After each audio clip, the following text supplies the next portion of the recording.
Entonces, si nosotros tenemos un halogenuro de alquilo, podemos hacerlo reaccionar con un nucleófilo para hacer una reacción de sustitución donde el nucleófilo desplaza al halógeno y tenemos nuestro compuesto.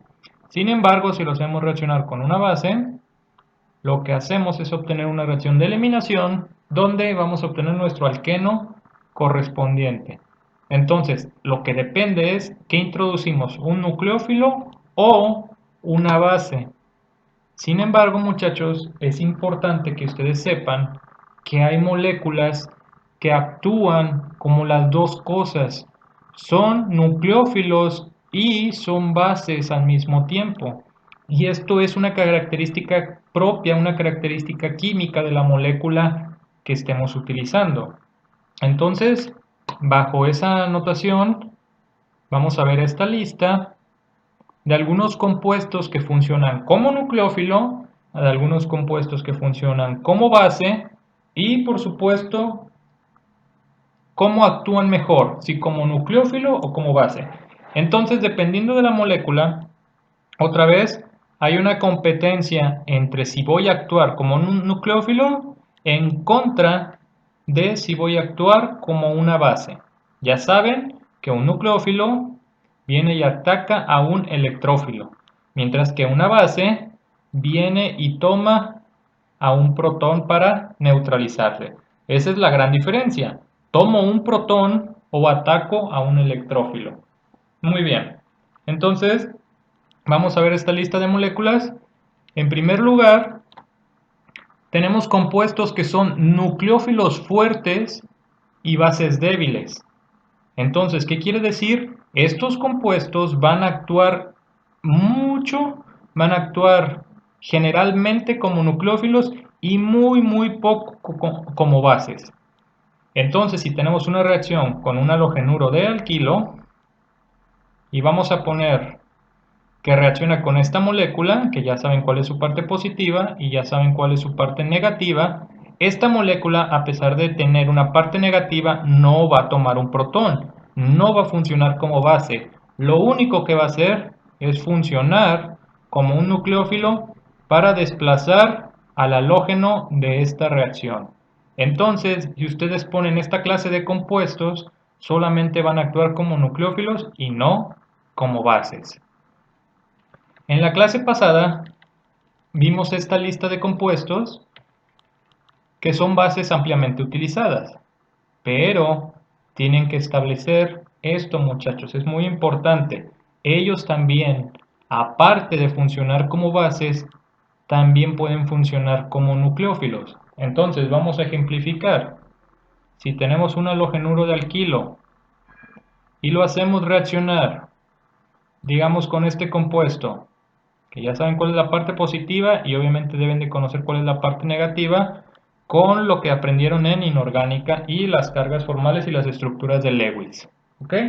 Entonces tenemos un NH2. Esta tabla nos indica que es un nucleófilo fuerte y una base fuerte. Entonces el NH2 puede funcionar como base o puede funcionar como nucleófilo. Si funciona como base, va a tomar el hidrógeno del carbono beta para formar el alqueno correspondiente. Aquí sería que el NH2 está funcionando como una base. Sin embargo, ¿cuál es la otra posibilidad? La otra posibilidad es de que el NH2, en lugar de tomar ese hidrógeno, ataca como un nucleófilo y desplaza al bromo. Entonces, otro producto que podemos obtener sería este compuesto. Esa es la razón importante de conocer qué estamos agregando a la reacción, muchachos. Si estamos agregando un compuesto que solamente funciona como nucleófilo, si estamos agregando un compuesto que funciona tanto como nucleófilo como base, o un compuesto que solamente funciona como base. Estos compuestos que les mostré en el video pasado sí son bases ampliamente utilizadas, pero ustedes deben de saber que también van a reaccionar como nucleófilos. Entonces, si reacciona un compuesto como base, ya saben, se puede ir por los mecanismos de eliminación 1 o eliminación 2, dependiendo de cómo esté reaccionando. Y si lo hace como nucleófilo, se va a ir por un mecanismo SN1 o SN2. Recuerden que si nos vamos por un mecanismo de sustitución SN1 o SN2, dependiendo de cuál es, si tenemos la configuración R, pasará a ser una configuración S. Si tenemos la configuración S, pasará a ser una configuración R. Son las reglas que ya se las saben. Si es un mecanismo SN1 y el compuesto es S, por ejemplo, tendremos una mezcla racémica de R y S, y si es R, lo mismo. Si es un mecanismo de eliminación, ya saben que sigue la regla de Zaitsev. Y por supuesto, si es un mecanismo de eliminación 1 o si es un mecanismo de sustitución 1, ocurrirá la transposición del carbocatión. Son los detalles que no se les deben de olvidar. Aparte de estos ejemplos, de estos compuestos que pueden ser nucleófilos fuertes pero bases débiles, o de estos compuestos que pueden ser tanto nucleófilos como bases, y estos compuestos que son nucleófilos y bases pero muy débiles. También tenemos otro grupo de compuestos que son bases no nucleófilas. ¿Qué quiere decir? Que esta clase de compuestos van a actuar únicamente como bases y no como nucleófilos. Son los ejemplos perfectos que pueden utilizar si solamente quieren reacciones de eliminación. Estos compuestos son muy buenas bases debido a que tienen un pKa muy alto. Tenemos el DBU, esta es su estructura, es una base media, como su pK lo indica, es 13. Tenemos el terbutóxido de potasio. Obviamente, el oxígeno tiene la carga negativa y el potasio la carga positiva. Debido a que tiene 3 grupos metilos, es muy difícil que actúe como nucleófilo, pero fácilmente puede tomar un hidrógeno para actuar como base. Y esta base tiene un pKa de 17, quiere decir que es una base muy fuerte. Y por supuesto el LDA, que se utiliza en casos muy específicos, porque tiene un pK demasiado alto, es de 36, se le llama superbase. El LDA tiene un nitrógeno con carga negativa, y el litio, que se movió poquito, que debería estar aquí obviamente, tiene una carga positiva. Entonces, les repito, estas bases son muy buenas si nosotros queremos utilizar únicamente reacciones de eliminación. Si yo tengo un compuesto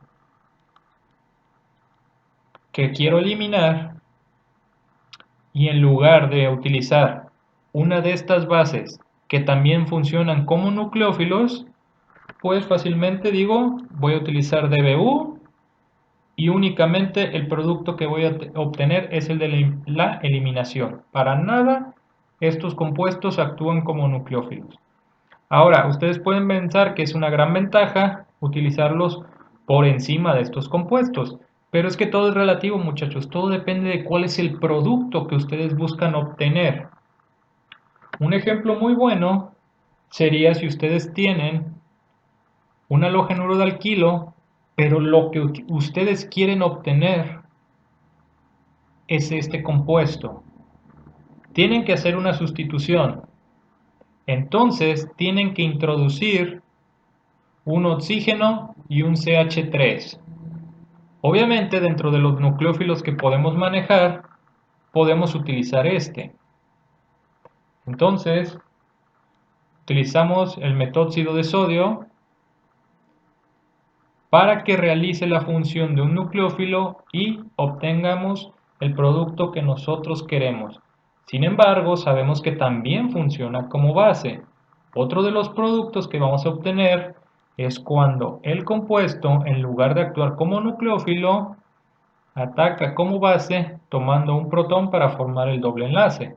Entonces aquí nosotros estamos buscando este compuesto, pero tenemos que hacer un sacrificio porque bajo las condiciones en las que vamos a obtener este compuesto, también obtendremos este compuesto como producto secundario. Pues esos son los sacrificios que se tienen que hacer en química orgánica, dependiendo de qué es lo que tenemos, qué es lo que queremos obtener, es la reacción que vamos a hacer y si nosotros tenemos productos secundarios, pues después hacemos la purificación para solamente obtener el producto que nosotros buscamos sintetizar.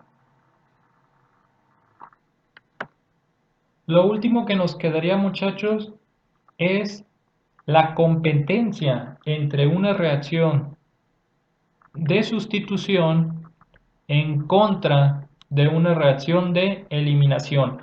¿Cómo podemos modificar las condiciones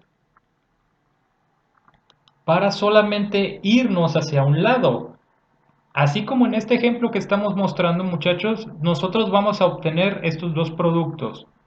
Solamente estamos buscando uno. Vamos a poner que el de arriba, el de la sustitución.